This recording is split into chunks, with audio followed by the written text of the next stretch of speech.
Good evening, visitors. Welcome to the Australian War Memorial's last post ceremony. My name is Craig Burrell, and joining us today from the Royal Australian Air Force is Squadron Leader Erin Rinaldi.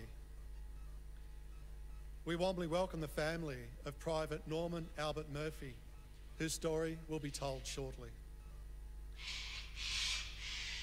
We are honoured to acknowledge members of the Royal Australian Engineers Association, Victoria, including President, Lieutenant Colonel Bill Van Ree, retired, and Vice President Ted Bolton.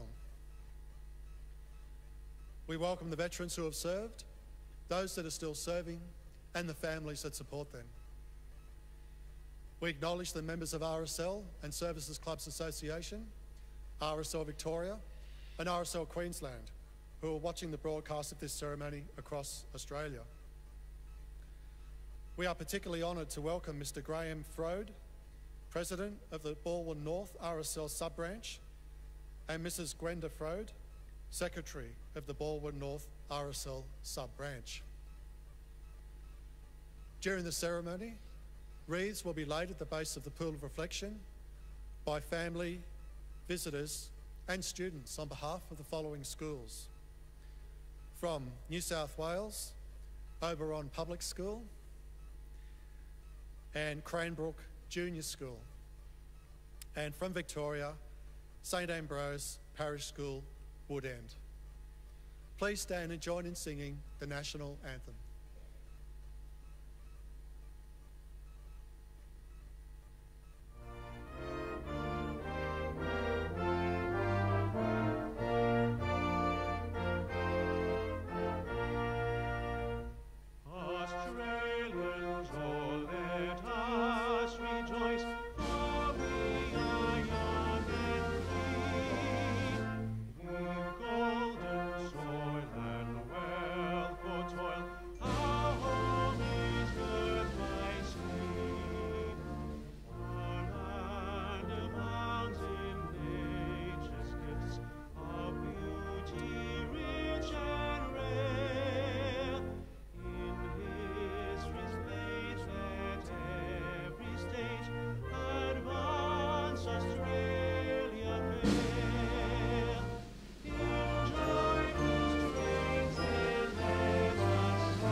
Children, please sit.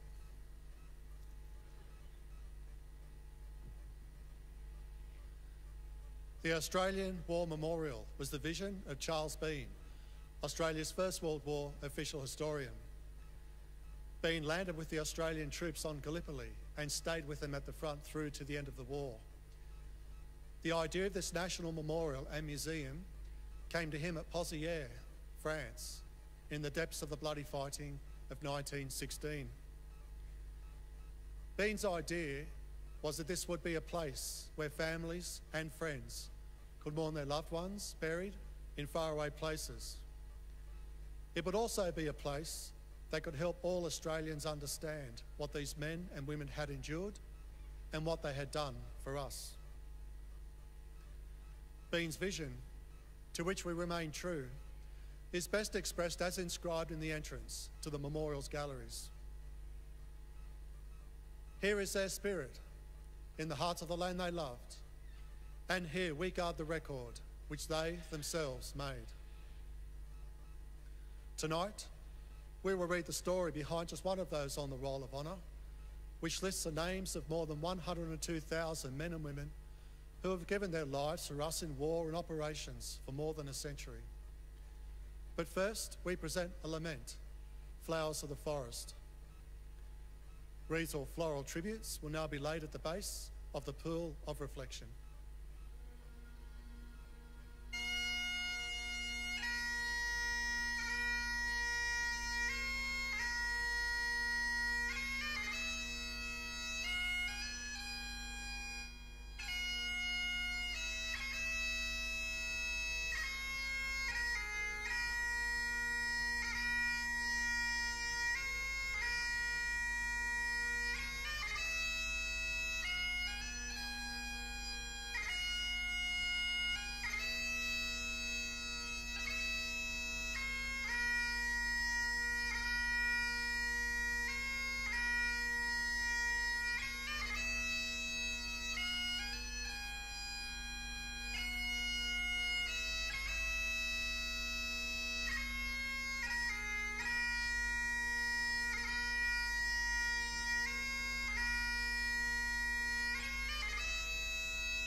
Today we remember and pay tribute to Private Norman Albert Murphy.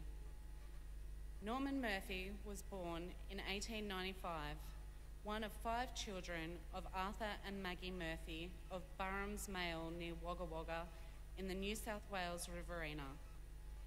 Norman's father worked leases at Urannah, Lockhart and Marra, farming wheat and chaff and grazing sheep.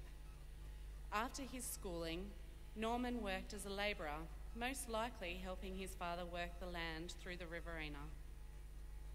Norman Murphy enlisted in the Australian Imperial Force in August 1916, and after a period of training at the military camp at nearby Cootamundra, sailed for England with a reinforcement group for the 45th Battalion. He spent months training on Salisbury Plain near Wiltshire before embarking for France in March 1917. By the time he joined the battalion, the fighting on the Western Front had briefly restored to a war of movement, as German troops withdrew from the Somme defences and took up new ones along the infamous Hindenburg Line. On the 11th of April 1917, just 10 days after Norman arrived at the battalion, the 45th was held in reserve for in the 4th Division ill-fated assault on the Hindenburg Line at Bullecourt, which resulted in over 3,000 Australian casualties.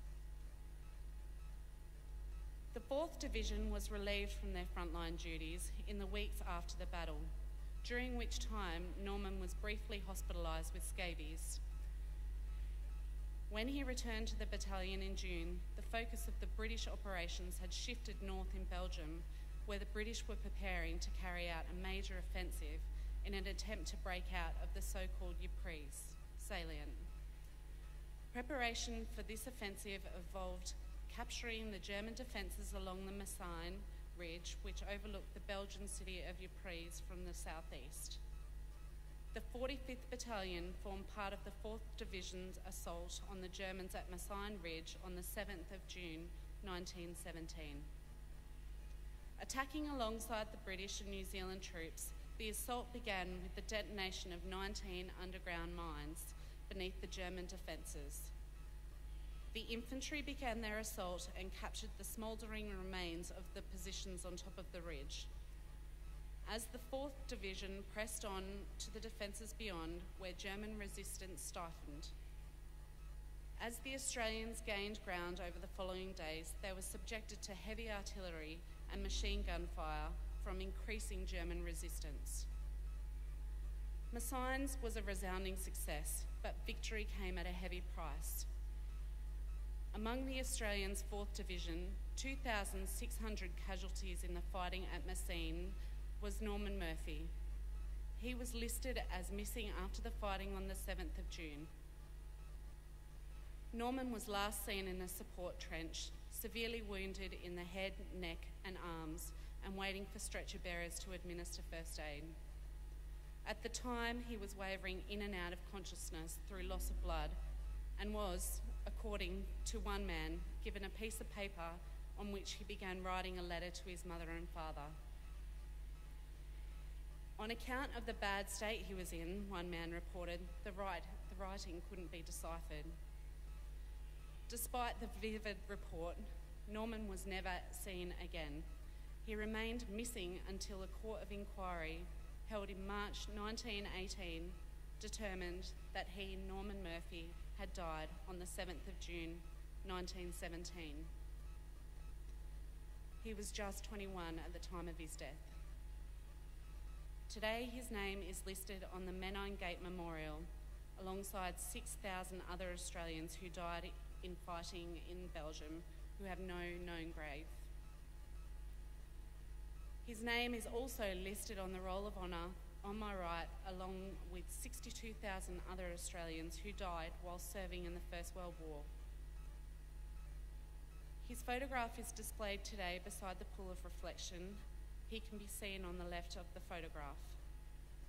He is but one of many stories of service and sacrifice told here at the Australian War Memorial. We now remember Private Norman Albert Murphy, who gave his life for us, for our freedoms, and in the hope of a better world.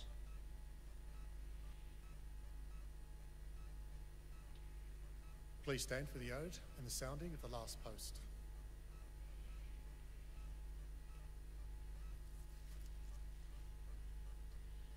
They shall grow not old, as we who are left grow old. Age shall not weary them, nor the years condemn. At the going down of the sun, and in the morning, we will remember them.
Lest we forget. Lest we forget.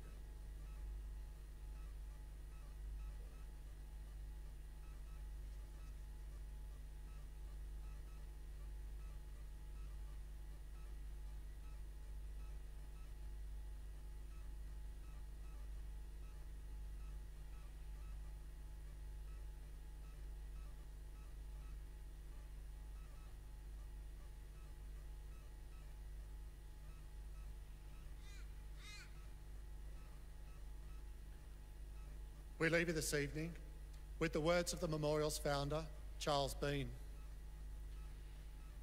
Many a man lying out there at Pozières or in the low scrub at Gallipoli, with his poor, tired senses barely working through the fever of his brain, has thought in his last moments, well, it's over. But in Australia, they will be proud of this. Ladies and gentlemen, girls and boys, that concludes the last post ceremony. Thank you for visiting the Australian War Memorial, and good evening.